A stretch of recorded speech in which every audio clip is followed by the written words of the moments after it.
तो students class 11 हम ये एम्पिरिकल फॉर्मूला और मॉलिक्यूलर फॉर्मूला पर हमने क्वेश्चन एनसीईआरटी का लिया है।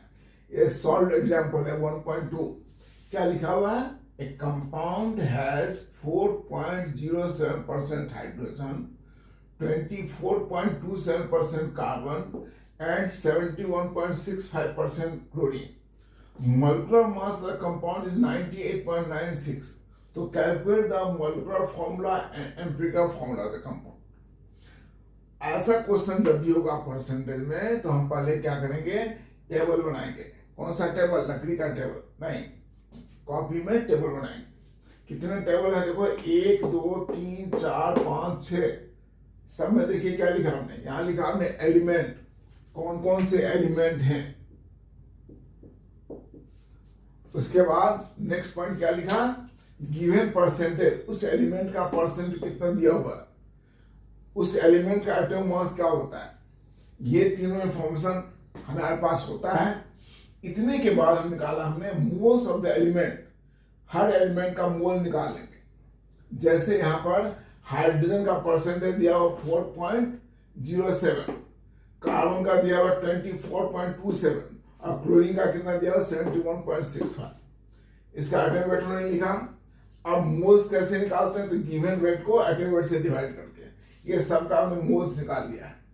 अब क्या करेंगे, कारण सिंपलेस्ट रेशियो क्या है, तो सिंपलेस्ट रेशियो निकालने के लिए करेंगे इन सबों में जो सबसे कम है उससे सबको डिवाइड करेंगे। इन तीनों में जो सबसे कम है उससे सबको डिवाइड करेंगे। तो यहाँ क्या हो जाएगा, 4.07 डिवाइडेड बाय 2.02, तो ये कितना आएगा, लगभग 2 आएगा।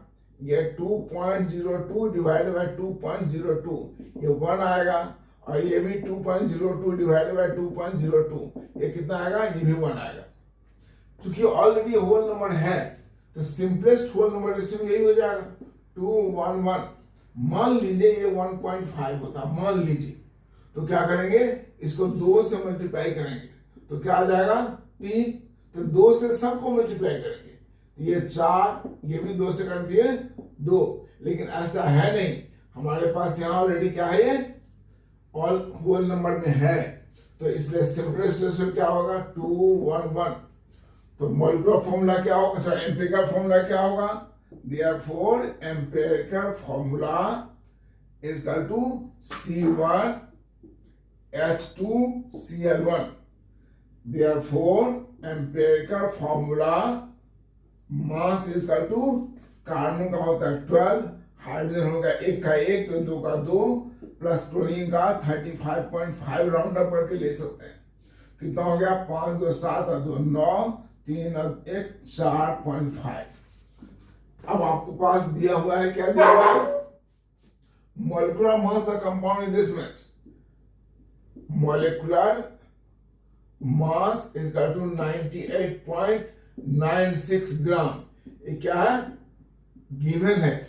Therefore n is equal to क्या होगा, molecular mass by empirical formula mass, this is equal to 98.96 divided by 49.5। देखो इसका डबल ही तो है ये लगभग, तो राउंड अप आप 2 लिख दिया तो n का वैल्यू 2 आ गया, इसलिए क्या हो जाएगा, therefore molecular formula is equal to C1H2Cl1 into 2 is equal to C2H4Cl2। ये हो गया हमारा इसका एम्पिरिकल फॉर्मूला है। क्लियर? देखिए जरा जल्दी से।